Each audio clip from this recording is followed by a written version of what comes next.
Miguel Poiares Maduro defende que o governo de Pedro Passos Coelho deu um importante contributo para despartidarizar os cargos de topo na administração pública. Miguel Sousa Tavares acusa a esquerda de ser hipócrita sobre a imigração e fala na necessidade de repararmos os crimes de agora e não os de há 500 anos. Ricardo Paes Mamed considera que o Ministro das Finanças deve explicações sobre as contas que anda a fazer. Neste episódio falamos ainda sobre as manifestações do 25 de Abril e do 1º de Maio. São os comentadores, hoje com Nuno Ramos de Almeida e comigo, Paula Cardoso. Os comentadores. Eles analisam, eles debatem, eles opinam, eles influenciam, eles discutem, eles ensinam, eles divertem, eles manipulam. Eles viciam a República. Bom, estamos aqui nos comentadores, sem o Pedro Tadeu, portanto vamos falar à vontade e preferencialmente nas costas dele, portanto ele não vai saber o que a gente vai dizer. E vamos começar com Poiares Maduro, que está preocupado com o Jobs for the Boys e com a substituição dos responsáveis socialistas da administração pública por responsáveis da AD, dizendo que a tradição da AD é tentar despartidarizar a administração. Nós sabemos que durante os governos socialistas, pelo menos é a minha avaliação, houve uma tradição e uma prática de muitas nomeações conduzidas por interesses políticos, até em reguladores independentes, máximo o caso do governador do Banco de Portugal. Sabemos, por exemplo, que durante esse período se reverteram em boas medidas passos positivos que tinham sido dados durante o governo de Passos Coelho. Eu sou suspeito para falar, pertencia a esse governo, mas acho, por exemplo, a introdução da CRESAP foi positiva e era um passo positivo. E ela foi em grande medida contornada usando o regime de nomeações por substituições pelos governos de António Costa. E eu quero saber, como apoiante da AD, aliás, se a AD vai regressar e até reforçar essas boas práticas de tentativa de despartidarização dos cargos de topo da administração pública e de entidades sob controle público, ou se, pelo contrário, vai continuar essa tradição de nomeações políticas, e acho que este vai ser um bom teste do algodão nessa matéria. Paula, o que diz o teu teste do algodão? Não, muitas vezes engano, infelizmente, mas antes de mais estamos aqui a falar da Comissão de Recrutamento e Seleção para a Administração Pública, não é? Porque às vezes atiram-se assim estas siglas nos comentários e não se explica do que é que se está a falar, não é? E eu não assumo... Chama-se, como é que se chama? Comissão de Recrutamento. Norte, não é? Às vezes, quando vão dizer as siglas, acabam em Atlético Norte, uma coisa assim, não é? É o quê? É NATO? Sim. Não, mas isto, a questão é que eu não assumo que as pessoas sabem, não é? O que é que significam as siglas, mas enfim.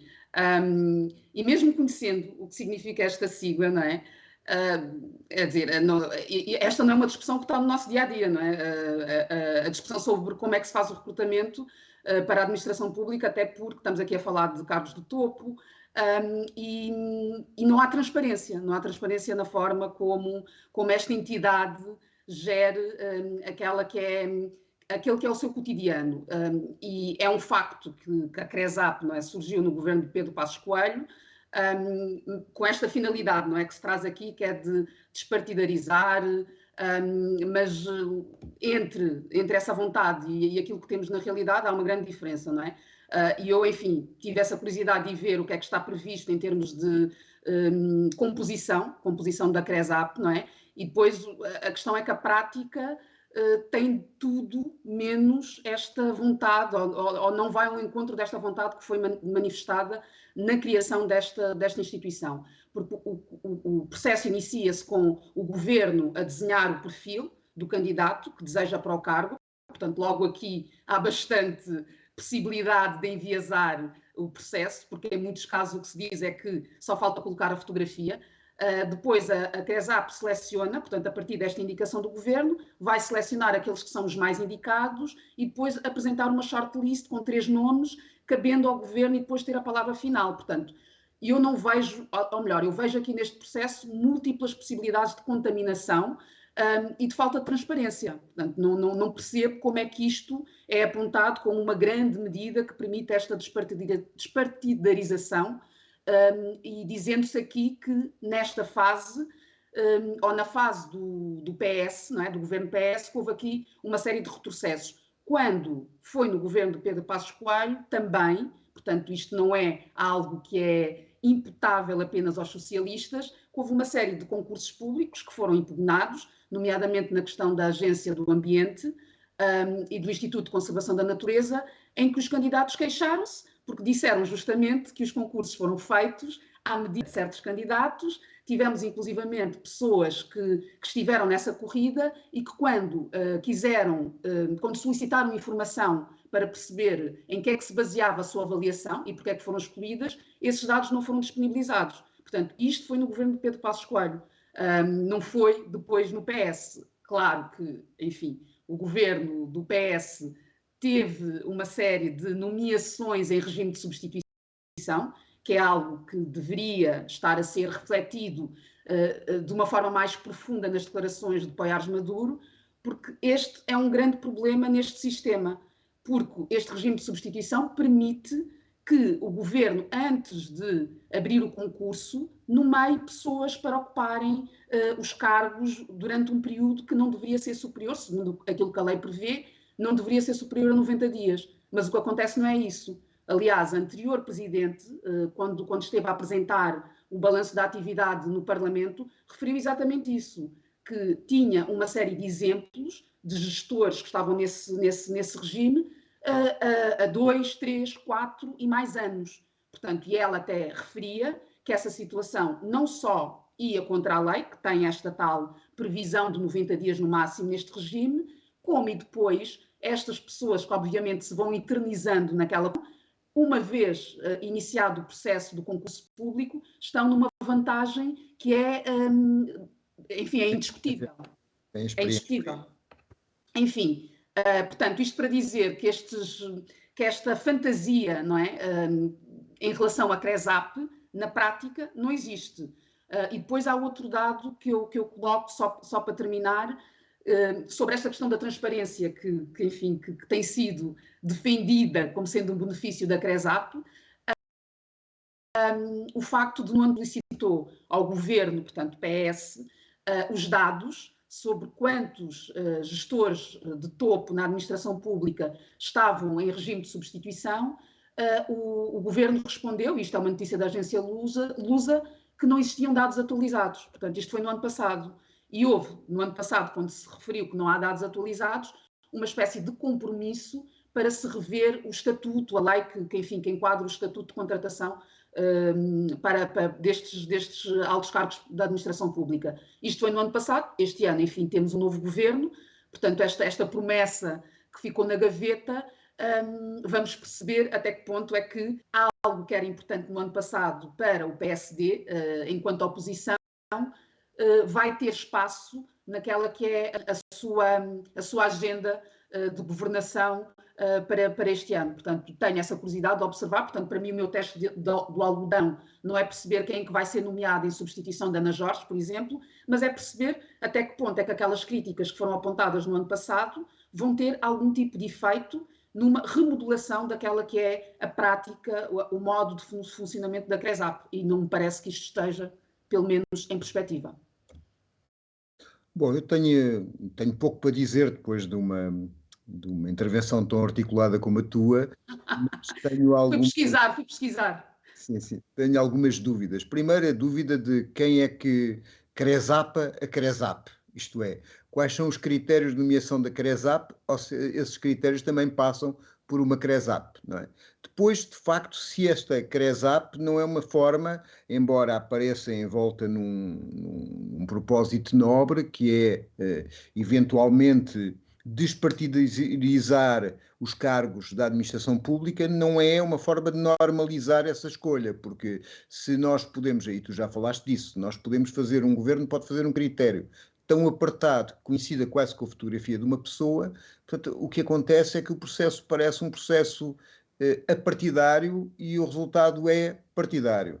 E depois ainda há uma dúvida anterior a essa, é se, a mim me parece que há uma certa hipocrisia nisso, porque é natural que, quando muda o governo, haja alguns cargos, não estou a dizer todos, não é, da administração pública, mas alguns cargos que, como as políticas são diferentes, devem ser ocupados esses cargos por pessoas que estão de acordo com essas políticas. Portanto, quer dizer, deve haver um espaço para uma nomeação de confiança e nomeação política para cargos políticos.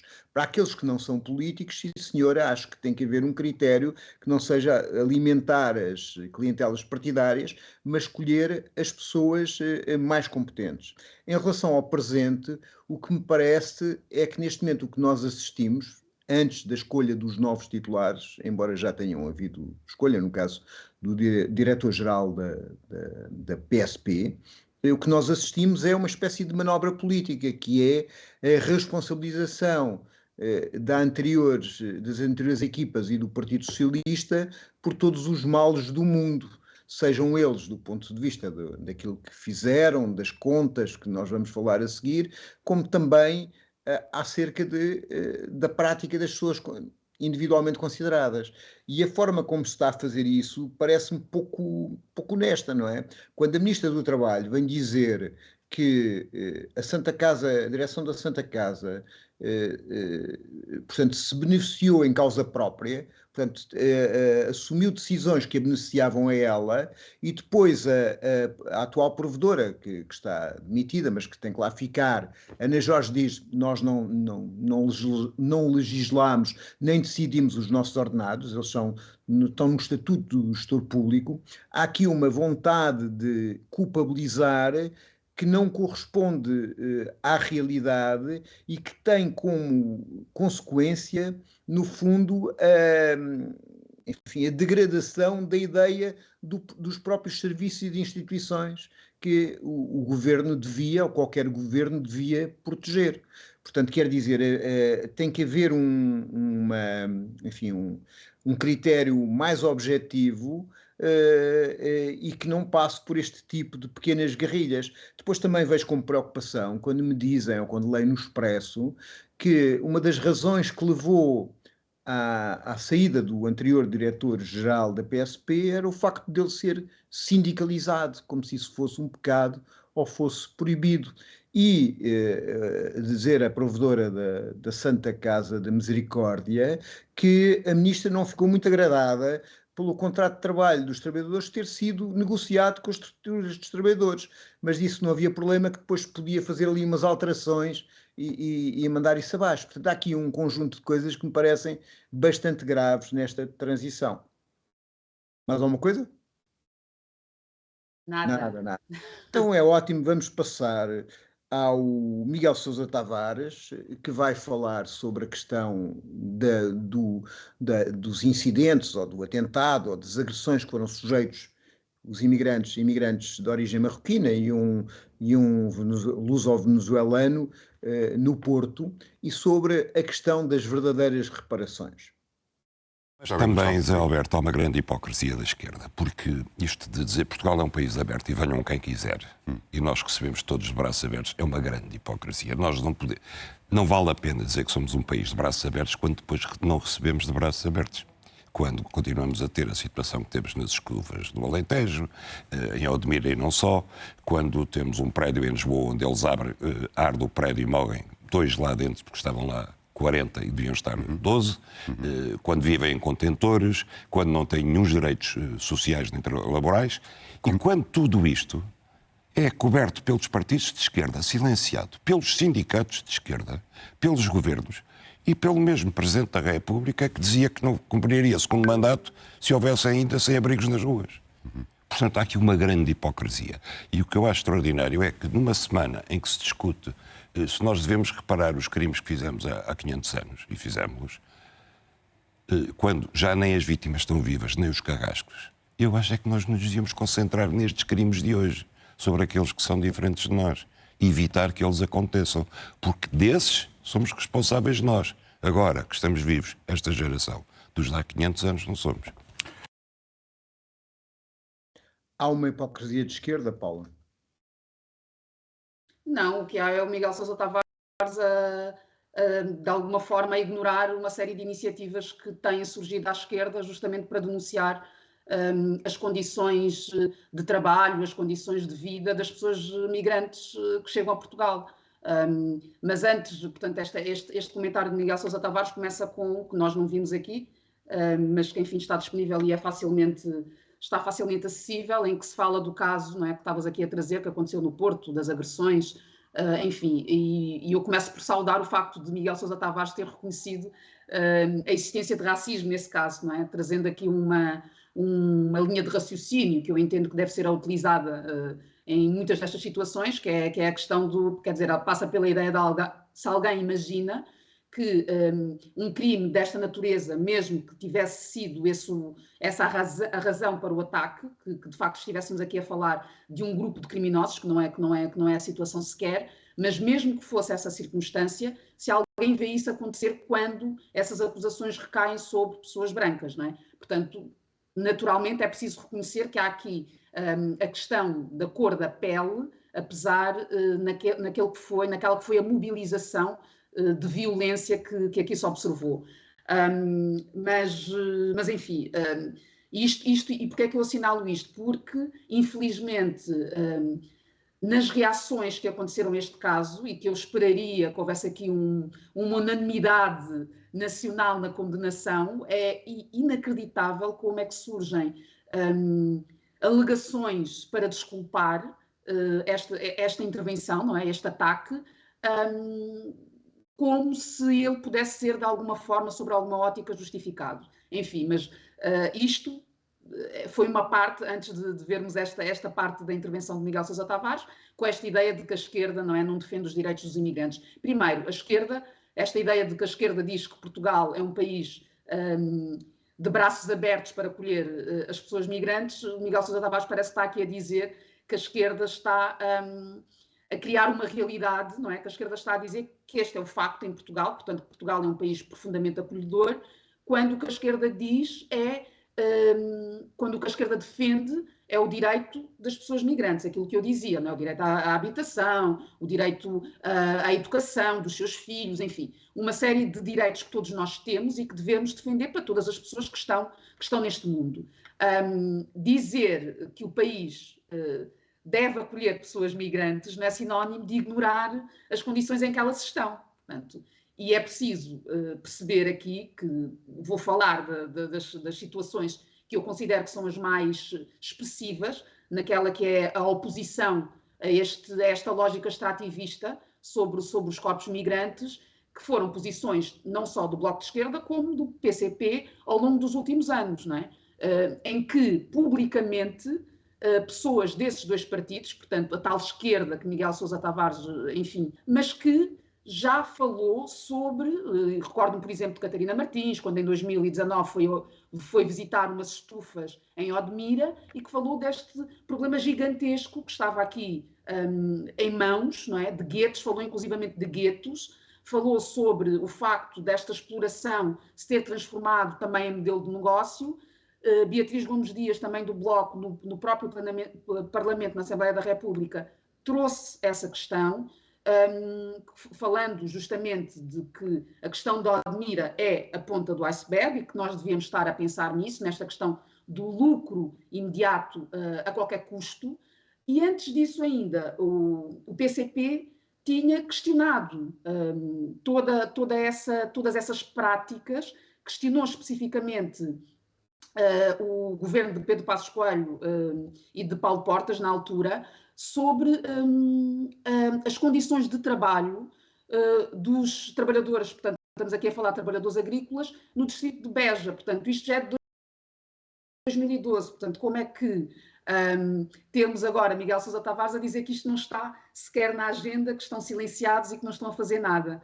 Depois, em relação à questão da reparação, não é? Acho que não se deve, enfim, Miguel Sousa Tavares devia perceber que existe aqui uma continuidade, portanto, reparar agora implica reconhecer de onde é que vêm esses comportamentos, de onde é que vêm essas práticas, e elas vêm justamente desse passado que, ao que Tavares refere, que nós, os de agora, não somos responsáveis. Eu acho que é evidente que há responsabilização. Não estamos aqui a falar em apontar dedos no sentido da culpa, aquele foi culpado, não é uma personalização dessa responsabilidade, mas a nível estatal, a nível estatal e não só, há uma série de famílias que enriqueceram a partir do trabalho escravo, que continuam a enriquecer a partir de trabalho de exploração de mão de obra.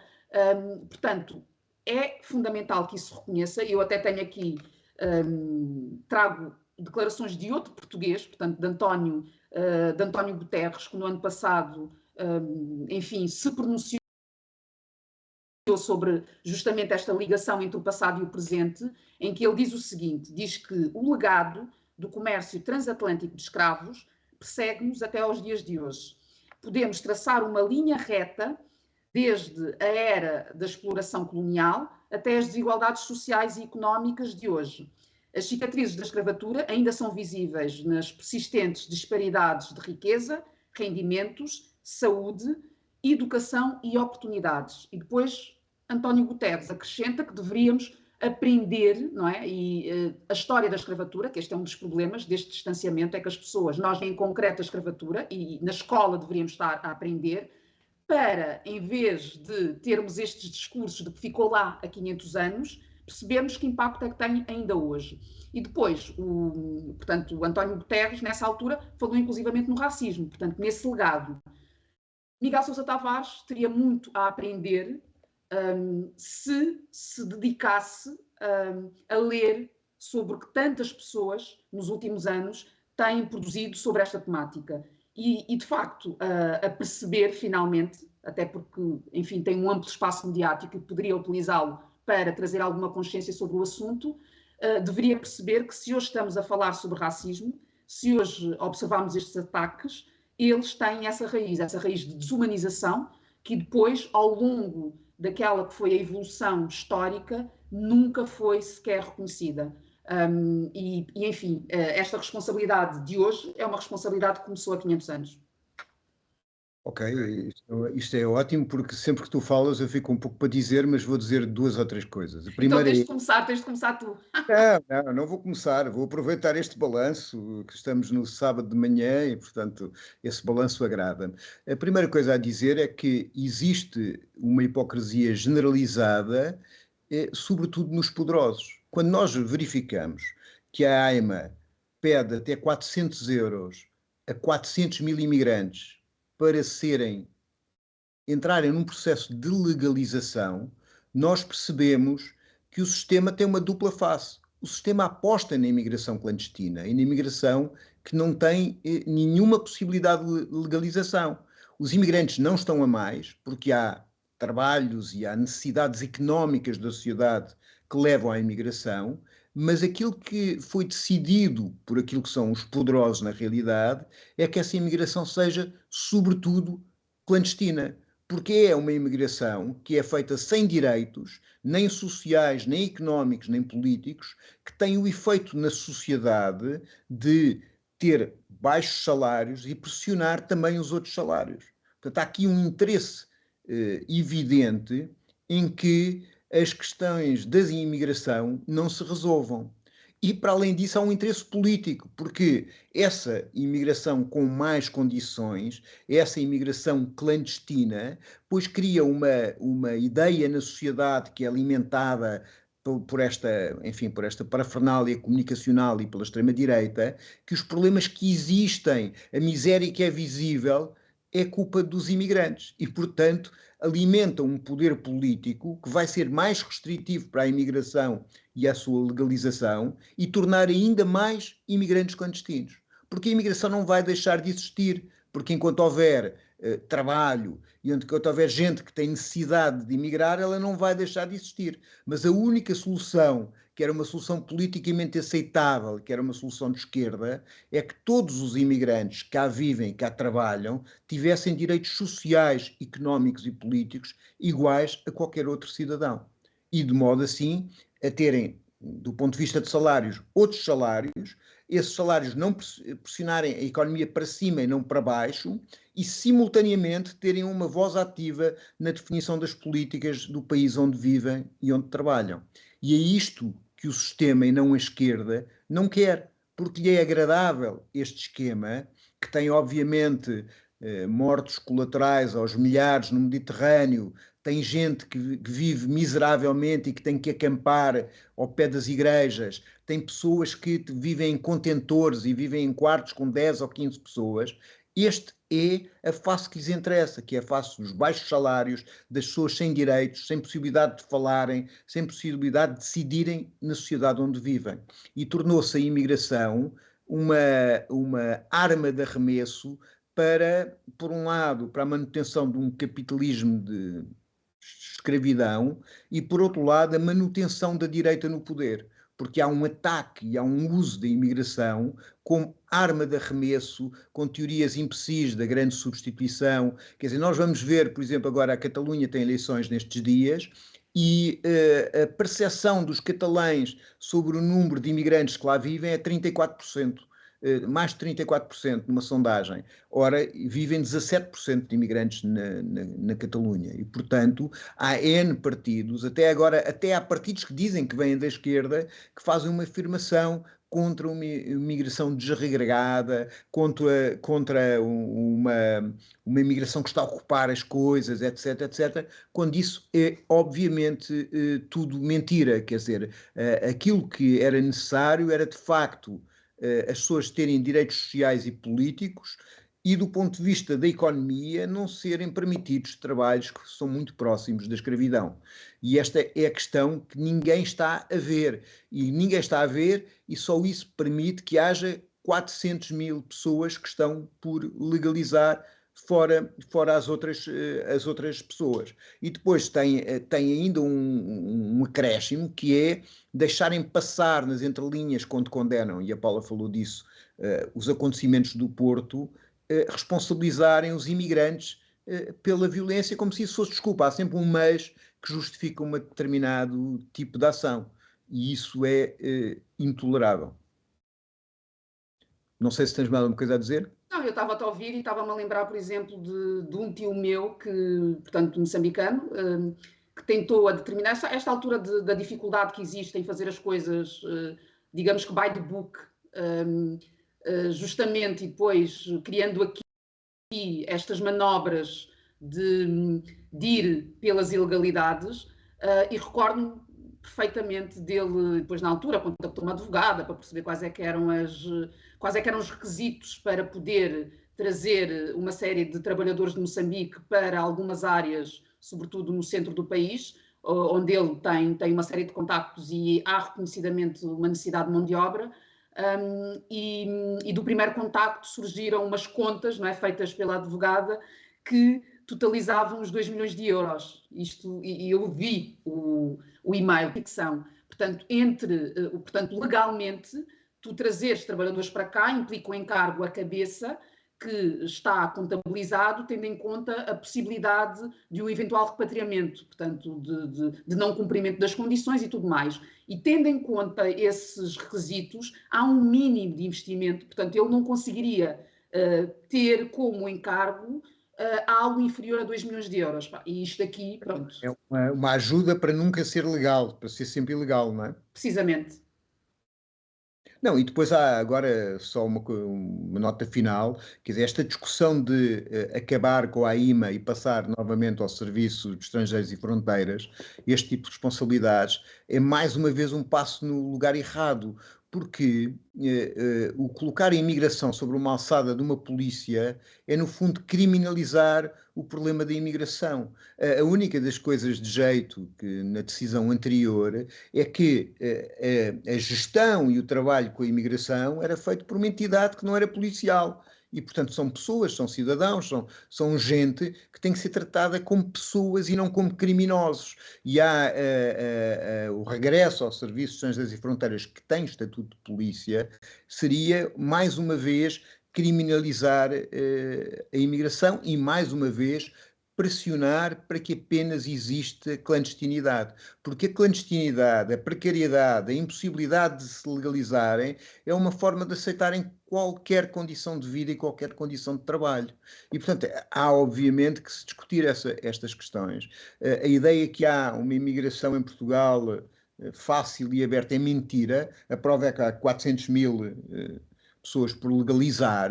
O que existe é uma necessidade tão grande, e por isso temos as pessoas da CAP, da Confederação do Comércio, etc., a dizerem, pá, não nos tirem os imigrantes, porque estes imigrantes neste momento são aqueles que permitem que na hotelaria, na restauração, na entrega de comida, etc., possa haver gente a trabalhar com salários tão baixos. E é isso que eles querem, é pessoas sem direitos.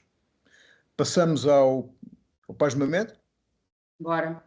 Bora. Então o Paz Mamed vem contestar esta discussão das contas e do orçamento e do excedente orçamental feita pelo governo, dizendo que era preciso, de facto, fazer contas, mas que as contas não são bem assim.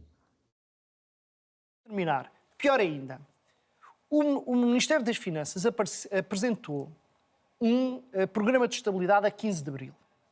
Um programa de estabilidade apresentado a 15 de abril, obrigatoriamente, por lei, obrigatoriamente, tem de incluir todas as decisões publicadas até ao momento em que é elaborado.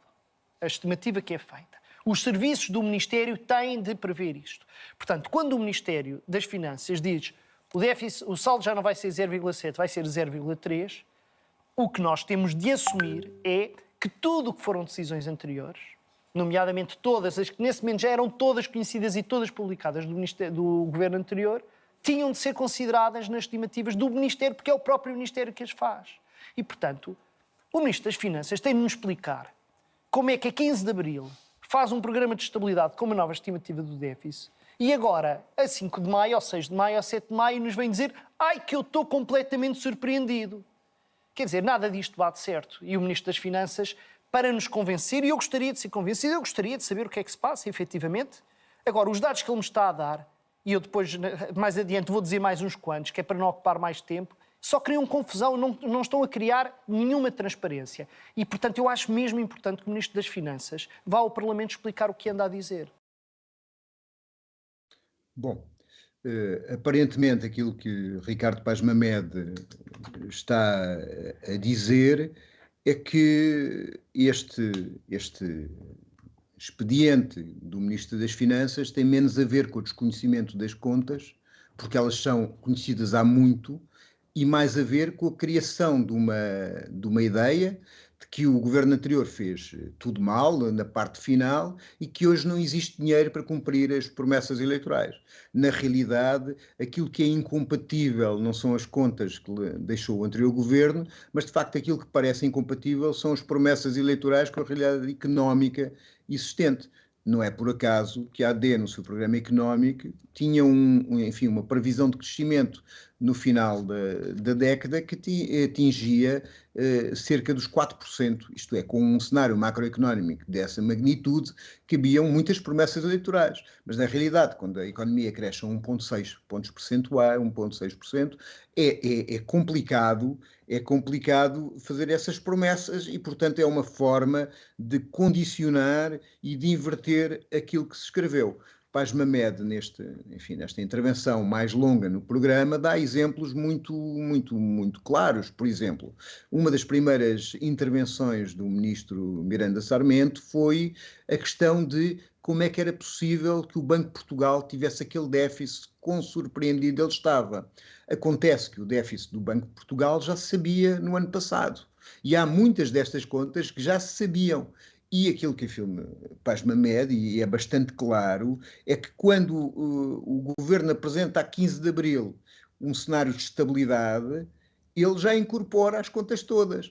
E colocando as suas políticas, ele faz uma retificação de um excedente orçamental de 0,7 para 0,3. Mas, no entanto, já tem as contas todas, elas já estão na direção do orçamento, elas já são conhecidas. Portanto, este expediente, esta conversa das contas, que fica sempre numa nebulosa, serve exatamente para o governo não cumprir as promessas, as poucas que tinha de redistribuição do ponto de vista do rendimento, nomeadamente em relação aos cortes muito grandes que tinha sofrido a administração pública nos seus vários setores. Estamos a falar dos professores, como estamos a falar das forças de segurança, como estamos a falar dos oficiais de justiça, como estamos a falar dos médicos. Isto é, o governo coloca-se numa situação e num enquadramento orçamental em que diz que não tem excedente e, como não tem excedente, não vai poder cumprir aquilo que tinha afirmado. Havia, com alguma graça, alguém que dizia que o problema do programa eleitoral da AD é que propunha, na realidade, os cortes de impostos da Iniciativa Liberal, algumas despesas sociais, como o Bloco de Esquerda e o PCP, e as contas certas do PS, o que era uma grandíssima impossibilidade. E, portanto, esta discussão ganhava na futura ida do anterior Ministro da Economia, das Finanças, aliás, e provavelmente do atual ao Parlamento, se esclarecesse de uma vez por todas quais são as contas, porque em princípio são números e é possível ver. Há aí também alguns truques que na comunicação são feitos. Parece que o governo está mais preocupado em fazer oposição à oposição e, de alguma realidade, dizer algumas mentiras, como foi o caso da descida do IRS, que são os truques de confundir as contas, um tipo de contas com aquelas contas que são orçamentadas. Isto é, o fluxo de caixa nestes 3 meses, não é? Não significa que sejam despesas do ano 2024. Podem ser despesas que estão cabimentadas no orçamento de 2023. Outras coisas que são ditas de uma forma muito ilusionista. Dizer, o governo fez despesas que não estão cabimentadas. Isso é impossível. Sempre que se é feita uma despesa, tem que haver uma cabimentação no orçamento. O que não significa que o orçamento preveja todas as coisas que vão acontecer. O que o orçamento faz é, se há uma alteração, tem que cabimentar e tem que ou retificar ou estar dentro daquilo que é a possibilidade de gastos que há dentro do orçamento. Paula. Olha, eu vim aqui para aprender. Eu preciso de um daqueles manuais de orçamento de Estado para totós, ou contas públicas para totós. Mas, enfim, subscrevo aqui a ideia de que há uma intenção de confundir, portanto, não me parece que isto esteja a acontecer por acaso, não é? Esta ideia de atirar números para a praça pública, não é? Que se sabe a partida que não são entendíveis, não é? Esta questão dos mistérios das finanças, não é? Que é isto que está aqui em causa. Quando nem os economistas, portanto, conseguem colocar sentido naquilo que é apresentado, o que é que dirá o cidadão comum, não é? Portanto, a ideia que passa é que Miranda Sarmento está aqui a brincar aos números, não é? Sendo que o timing destas declarações de que as contas estão bastante pior, antecede justamente o início das negociações com os profissionais da educação, não é? Portanto, está aqui, conforme tu estavas aqui a indicar, há aqui toda a preparação de uma narrativa que pretende justificar depois o incumprimento de uma série de promessas eleitorais que foram feitas. Portanto, é isto que para mim o governo está a fazer. Quando diz que o anterior governo aprovou, já numa altura em que não podia, uma série de decisões que depois têm um impacto brutal naquele que é o orçamento, atira estes números, não é? E obviamente, quer dizer, uma pessoa vê aquilo e a leitura que se faz trafelice, não é? Pronto, lá vieram os outros, aproveitaram mesmo aqueles últimos dias para gastar a grande e a francesa. Pronto, é esta ideia que passa. E depois, na prática, o que acontece era aquilo que tu estavas a dizer, quer dizer, aquilo não é propriamente o meu orçamento doméstico em que eu estou aqui a gerir a minha conta bancária e decido, quer dizer, de hoje para amanhã, comprar uma mansão de 1 milhão de euros. Portanto, não é assim que funciona. E essa falta de explicação... De quê? De comprar mansões de 1 milhão de euros? Todos os dias. É um gasto corrente naquela que é a gestão das minhas contas.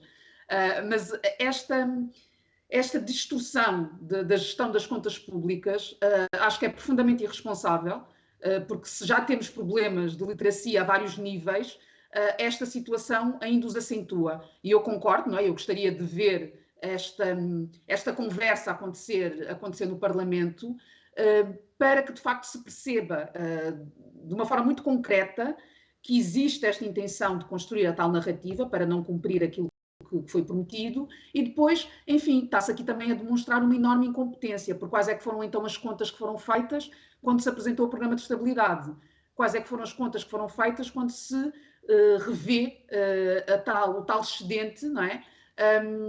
dos tais 0,7 para 0,3, não é? O que é que se contabilizou nessa altura? E era isso que eu também gostava de ver esclarecido, e não vejo sequer uma intenção, um movimento nesse sentido, porque interessa naturalmente ao governo da AD que as pessoas criem esta ideia de que não há dinheiro, e que não há dinheiro porque o governo socialista foi profundamente irresponsável e que na reta final andou ali a aldrabar tudo aquilo que podia. Para além disso tudo, isto ainda tem possíveis consequências, porque como nós nos financiamos nos mercados, os mercados ouvem aquilo que é dito e podem acreditar que, de facto, a situação financeira do Estado é bastante pior do que é realmente, e isso ter implicações e a situação financeira do Estado ficar mesmo muito pior, porque basta que perante estas notícias, enfim, o rating da dívida se degrade, que se torne mais difícil e necessário pagar mais juros para o financiamento da dívida pública e para o financiamento do nosso déficit. E, portanto, isso pode ter consequências negativas e irresponsáveis. Por falar nisso, passamos ao Pacheco Pereira, não pela responsabilidade, mas pelas consequências negativas que ele aponta. Vamos ao Pacheco Pereira, então.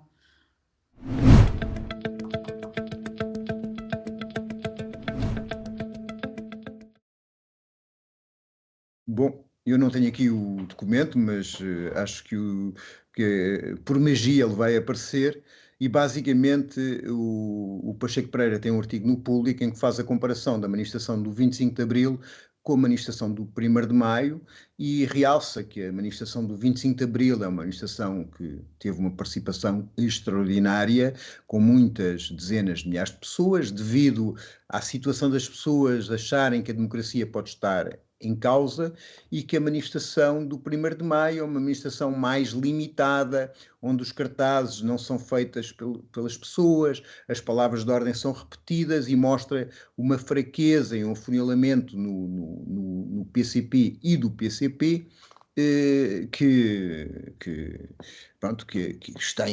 tem bastantes anos. Eu acho que obviamente que a manifestação do 25 de Abril é uma manifestação socialmente mais vasta do que apenas os trabalhadores e os sindicalizados. Mas este tipo de análise não pode ser vista separada de um determinado contexto. É falso que o movimento sindical se restrinja ao PCP, mas também é verdadeiro que o movimento sindical hoje é mais fraco, se calhar, que era no início, a seguir aos anos do 25 de Abril. Até porque as condições de trabalho, as condições sociais, são de uma precarização muito grande de grandes segmentos da mão de obra. Aquilo que se deveria talvez comparar, acho eu, era qual foi a manifestação do ano passado e, por exemplo, a manifestação deste ano. E parece-me que também aí a manifestação do 1º de Maio foi uma manifestação mais participada que em 1º de Maio anteriores. E há, de facto, mesmo no movimento sindical, com as suas fraquezas e debilidades, no caso da CGTP, tem crescido o número de sindicalizados. Parece-me que esta análise do Pacheco Pereira é mais uma análise de ataque ao PCP, de uma tentativa de dizer que o PCP está condenado,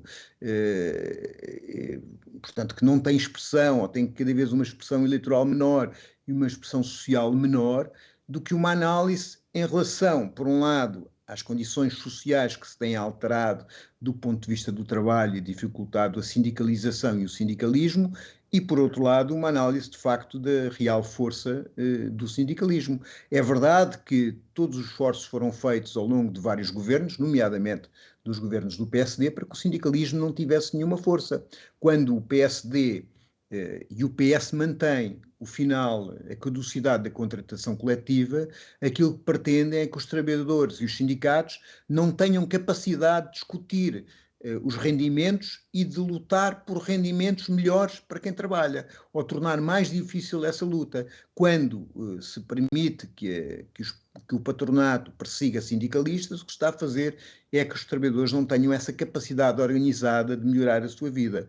Obviamente que isso são dificuldades acrescidas, mas eu não creio nem que os sindicatos estejam para morrer, apesar das condições sociais serem difíceis, nem que o PCP esteja para desaparecer, aquilo que tanto gostaria Pacheco Pereira, parece-me no escrito dele. Acho que necessariamente o sindicalismo tem que incorporar outras realidades. Quando nós vemos, como vimos esta semana, uma paralisação dos trabalhadores dos Ubers e dos Bolts, portanto, dos carros, essas pessoas não se reconhecem, muitas delas, como membros de um sindicato. Elas não são membros de um sindicato, mas estão a lutar pelas suas condições de vida, mesmo que não tenham consciência que são trabalhadores como os outros trabalhadores, ou se vejam elas como empresários. A mesma coisa acontece em zonas de call center, onde as sindicalizações começam agora a acontecer, etc. Isto é, apesar de uma precarização muito grande do trabalho, estão a surgir novas formas de luta e novas formas de protesto para que essas pessoas possam ter voz, e esse é o princípio dos sindicatos. Paula. Olha, tenho pouco a acrescentar, mas há aqui algumas ideias que Pacheco Pereira traz, esta questão do quem está no 1º de Maio vem organizado, não é? E em muitos casos está lá porque é a sua profissão, como se não houvesse... Sim. Ele diz. Ele está a dizer que eles nem são trabalhadores, são só delegados sindicais, não é?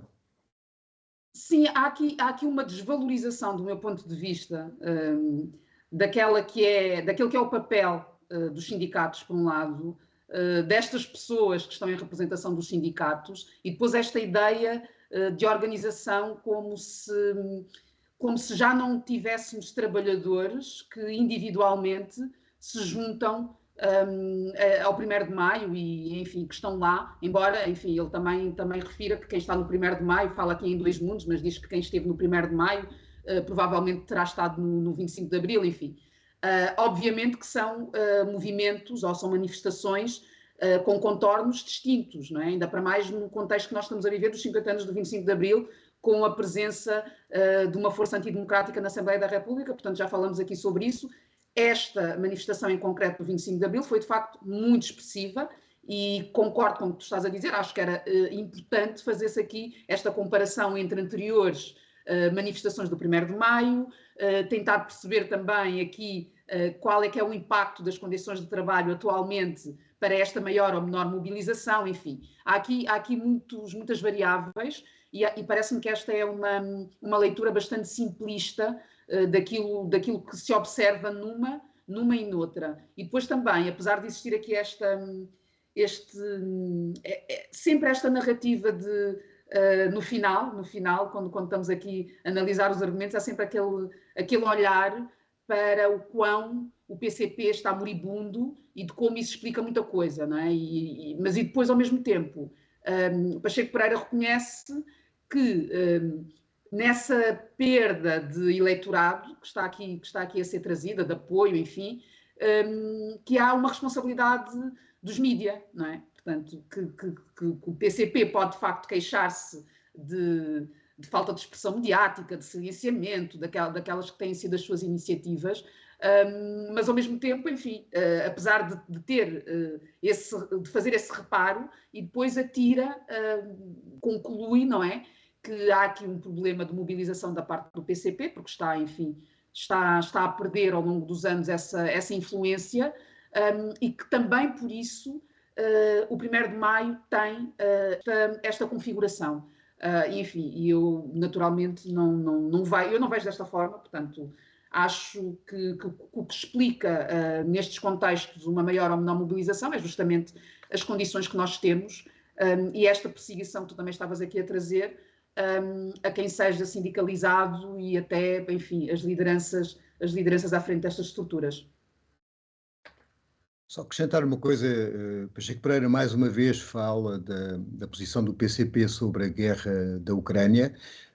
Pacheco Pereira está convencido que a posição do PCP, embora escrita, não seja favorável à invasão, ela é, nos bastidores, muito favorável à invasão, e que isso justificaria, enfim, a morte irrevogável do PCP. Bom, as posições internacionais são o que são. A do PCP não é exatamente aquela que diz o Pacheco Pereira, e aquilo que nós estamos a verificar na Europa é que há cada vez mais gente que, com o prolongar da guerra sem fim, acha que é necessário arranjar uma forma de acabar com ela que garanta, obviamente, a soberania da Ucrânia e a paz naquela região. enfim, não creio que sobre posições de internacional Pacheco Pereira tenha, como é que é dizer, tenha um currículo muito positivo, porque ele foi favorável à invasão do Iraque por causa das armas de destruição maciças que não existiam, e nós vemos como é que ficou a região depois dessa invasão, que supostamente ia trazer prosperidade e democracia para todo lado. Milhões de pessoas mortas depois, a região tornou-se num enorme caos. E, portanto, nem sempre essas posições são perceptíveis e são justas, e não é por isso que, no caso de Pacheco Pereira, não deixa de ter voz. Acho que fizemos quase 1 hora sem o Tadeu, que é recorde, não é? Quer dizer... Falamos imenso. Falámos imenso. A próxima vez tem que o Tadeu nos disciplinar. E acabamos aqui os comentadores. E até para a semana. Até para a semana. Os comentadores. Eles analisam, eles debatem, eles opinam, eles influenciam, eles discutem, eles ensinam, eles divertem, eles manipulam. Eles viciam a República.